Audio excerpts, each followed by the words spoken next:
Welcome to the channel where all you gotta do is get the Saanda ready for a track day. So we got the cylinder head all put back on and buttoned up, and it runs now. I could fire it up for you, but in due time. And of course, you know, the team leaves stuff everywhere because that's how they work. But so the engine's all buttoned up, ready to go. We got to get some new roll bar padding and new belts. Those are expired. And then the other thing that we want to do, probably should clean the windshield off a little bit, but the brake master cylinder, especially the one for the front brakes, which is this guy. This is the rear brake one, which has been in there for what, 13 years or something. That's the clutch. So the problem we're having is the bias bar setup is making these things have to like do that. And so they're in a big angle, and then when you adjust them, they're even in a bigger angle. So we've been fighting this problem forever. The brakes always worked, but you couldn't really control the bias that well with the little knobby. We got like a little knobby here to adjust the bias bar, but it's semi-responsive. So anyway, we've attempted to fix this like 3 or 4 times, fix it, but you know, when you do it, when you fix it but not really fix it, it doesn't really get fixed. So I'm just gonna bite the bullet. Like, I built this car like 13 years ago or more. Probably it's probably 15 years old when I built that thing. So what I'm going to do is I took the bracket off already. I put it in, it was kind of rusty, so I put it in the molasses barrel. And these things here are 4 1/4 inches apart, center to center, and they need to be shorter than that, like a 1/2 inch shorter than that, or maybe a little bit more. So I'm going to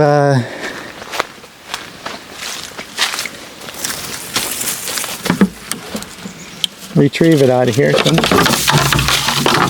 let's drop that anywhere. It's been sitting here overnight. Probably could use a couple days in here, but let's just set you down there.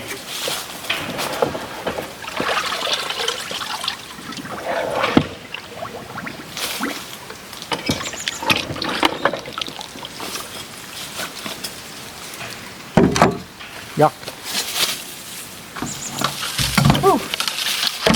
It smells about what it looks like. Alright, so that's probably slightly less rusty.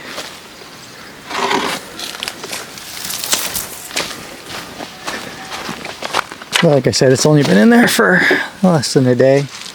Put it in last night around 6. So anyway, this is rear brake, this is front brake, this is clutch, that's throttle cable, and this is just a brace. So yeah, we'll get fighting on this guy. Welcome to the channel and my completely messed up shop. Don't worry about that over there. That's just a crankshaft for a V10. Nothing to see. So this is the clean tub. Like I said, it was only in the molasses barrel for overnight. It could use another couple days in there, but I'm gonna just get to working on it anyway. So just get you a little bit closer in here. See what's going on. So if you don't know how bias bars work, that's fine. Nobody really does. But basically, one of these goes to the master cylinder, and one of these goes to the master cylinder for the front, and one goes to the rear. I think this is rear, this is front, but it doesn't really matter. And then there's like a pivot in here. And the pivot is like right on center right now, pretty close to center.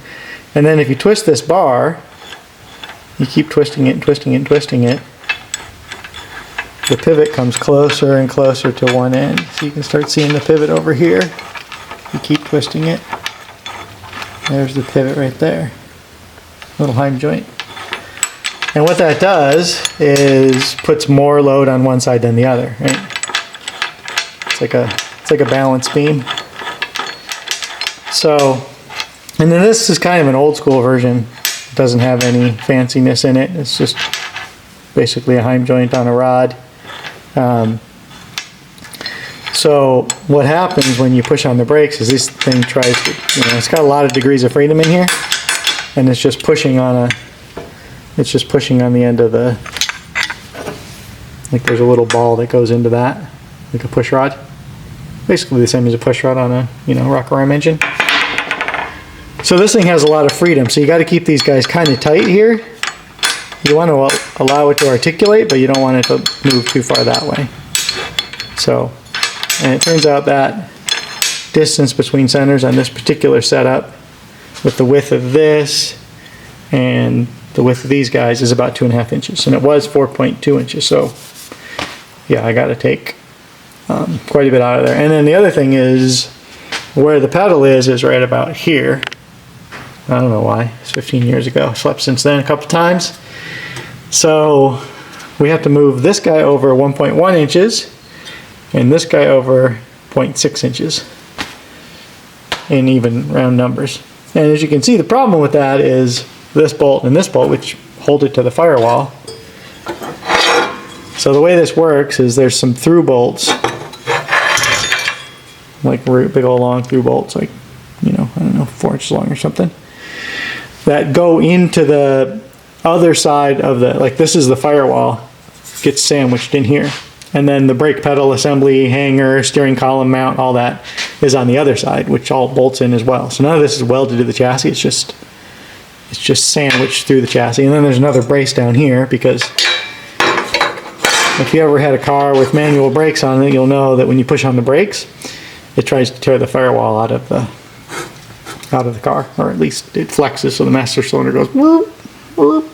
So this is what that's for. This is down into some mounts on the original Honda 600. I don't even know what they went to, but they're fairly structural. I think it was the steering rack mounts, if I recall correctly, but again, that was 15 years ago when I built this thing. So I think that was the steering rack mount. So it's a fairly substantial mounting point in relation to this car anyway. Not a real car, but. And then it looks like, I don't remember this, but it looks like it had another one of these going over to here. And then I sawed that off with a, I don't know what, chainsaw or something. And it's probably because the steering column comes through here and there was no way to get it assembled, so I just hacked that off. And it seems, it hasn't, hasn't failed yet, so. So anyway, I'm gonna take the opportunity to get this cleaned up and painted while I have it out. Maybe, maybe finish welding this. It's a little leak here and there. This is the throttle cable bracket.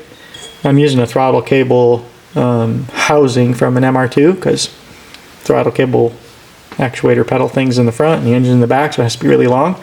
So, and then of course the ends were the wrong kind, so I just added new ends.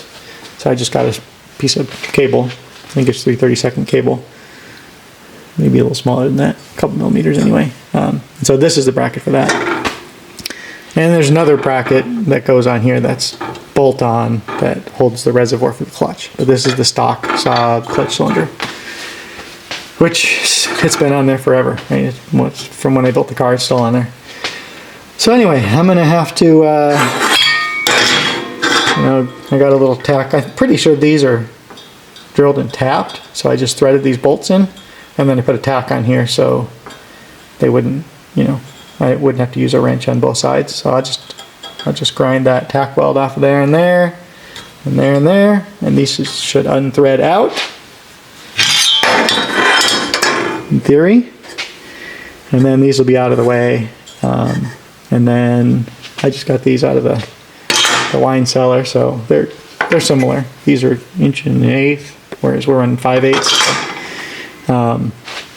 I don't remember what this project that this was from, but whatever. So this is going to have to move over to there.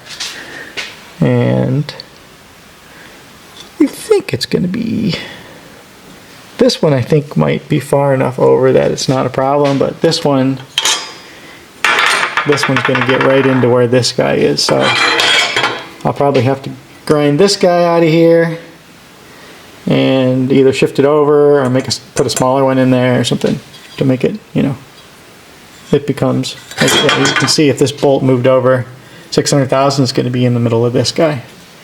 So I'll do something to fix that up. How hard could it be? I think I've designed more challenging things in my sleep before. So anyway, we'll get going on this. Maybe I'll move that crankshaft out of the way so all the grinding dust doesn't go in it. Anyway, this is the crankshaft out of the M6, and I think it's perfectly usable crank. All the journals are fine. I mean, they look fine. I'm gonna measure them all and then check the straightness on this thing. But it looks like, you know, the piston, it hit the piston a few times, so there's a little bit. There's a few marks here and there, but I think it's. I mean, a new one of these costs $3,000 or something. So. And usually when these get pulled out of used engines, they're ruined because the rod bearing journals are, you know, messed up. And for some reason, people don't grind the journals 10,000ths under or half a millimeter under and buy different bearings. I don't understand it, but I think they're available, but nobody seems to do that. I don't understand why, but anyway, these are kind of expensive, I think. To try and get a replacement. So, and this is going to affect the balance a tiny bit, but I don't think it's going to work. I don't think it's going to be a big deal. It's probably, you know, instead of being balanced at 50% factor, it's probably at 51% or 49%, like insignificant, I think. So anyway, that's going to get cleaned up and going on eBay. So if you want one of those, keep your eye out. I'll put it in a garbage bag and set it aside for now. And get back to this guy.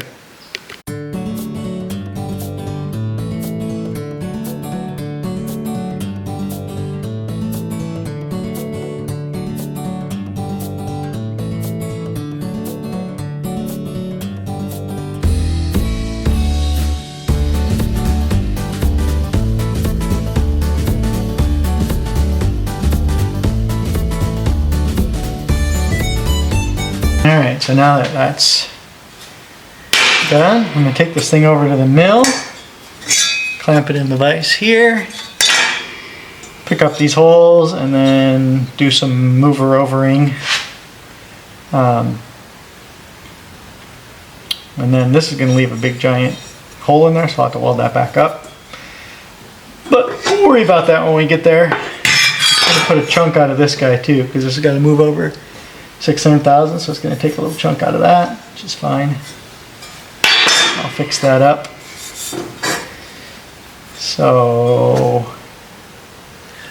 off to the milling department, just that way.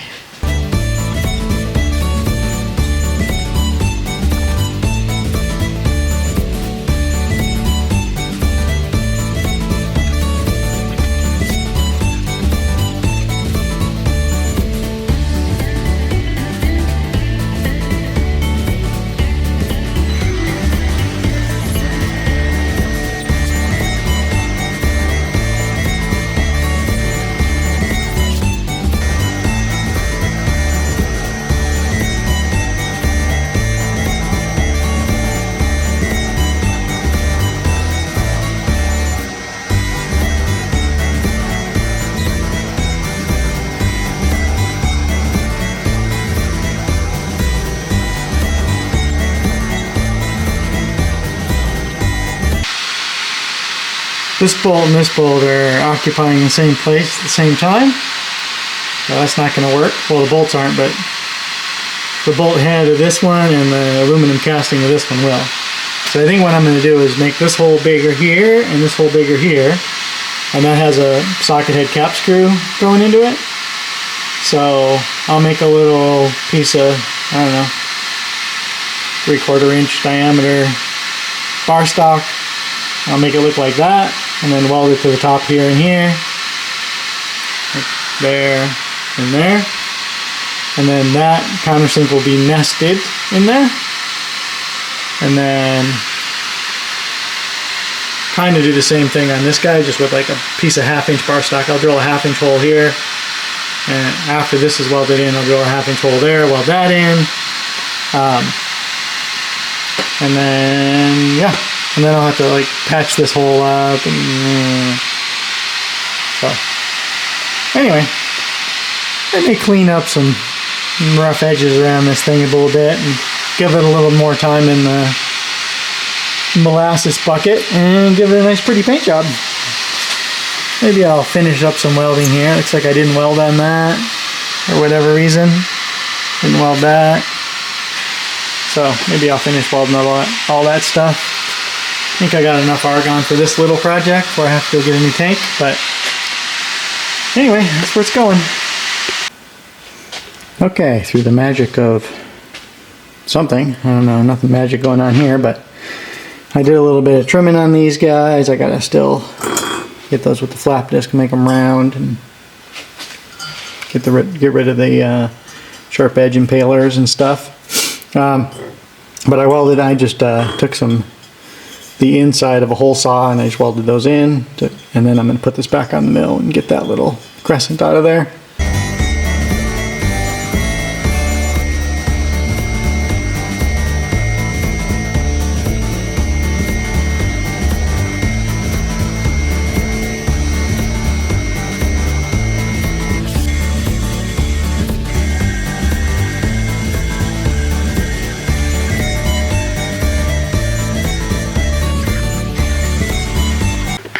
Alright, so I got this thing somewhat tuned up. I gotta do a little bit more, but I got this radius on here. I got these guys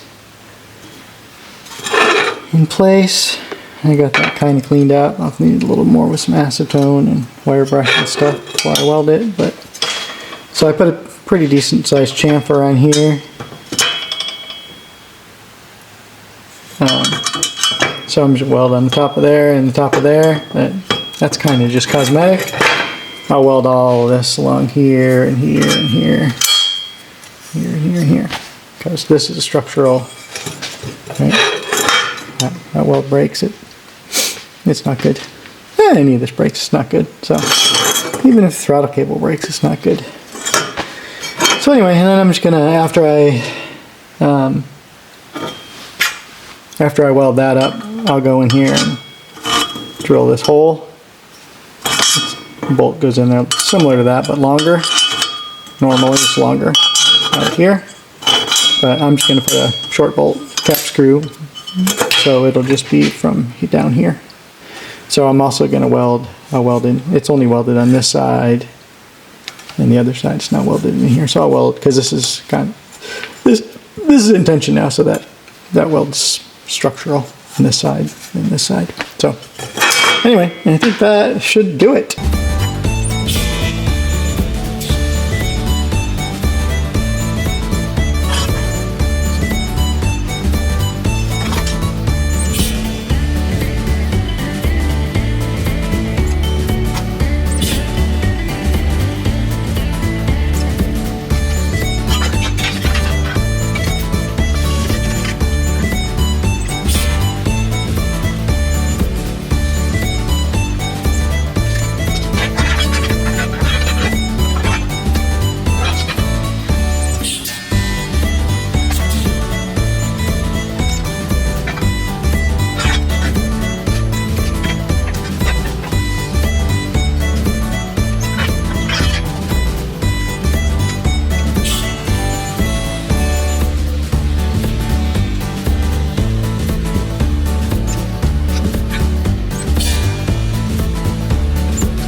Okay, so let's kind of hot.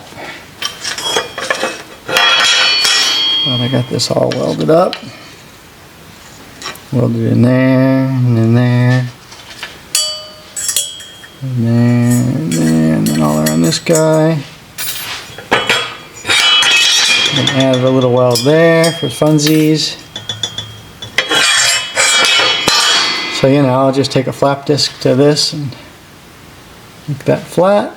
And then, as you might have noticed, I didn't tap these holes yet because it's going to get boogered up when I weld it. So I'll just have to chase it anyway. So I just elected to not bother to tap those. Okay, so this is all painted up. Tap these holes. Got some long set screws. I'm just going to Loctite those guys in. Put it on the Saanda. Oh, and always, when you use Loctite, always use Loctite that's fresh and not 25 years old. Like this. Because I don't know why. Put a big blob on there and then roll those two together like that.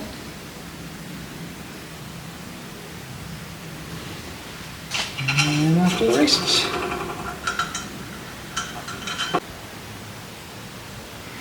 Okay, so here we are. It's all back together. Not much is different.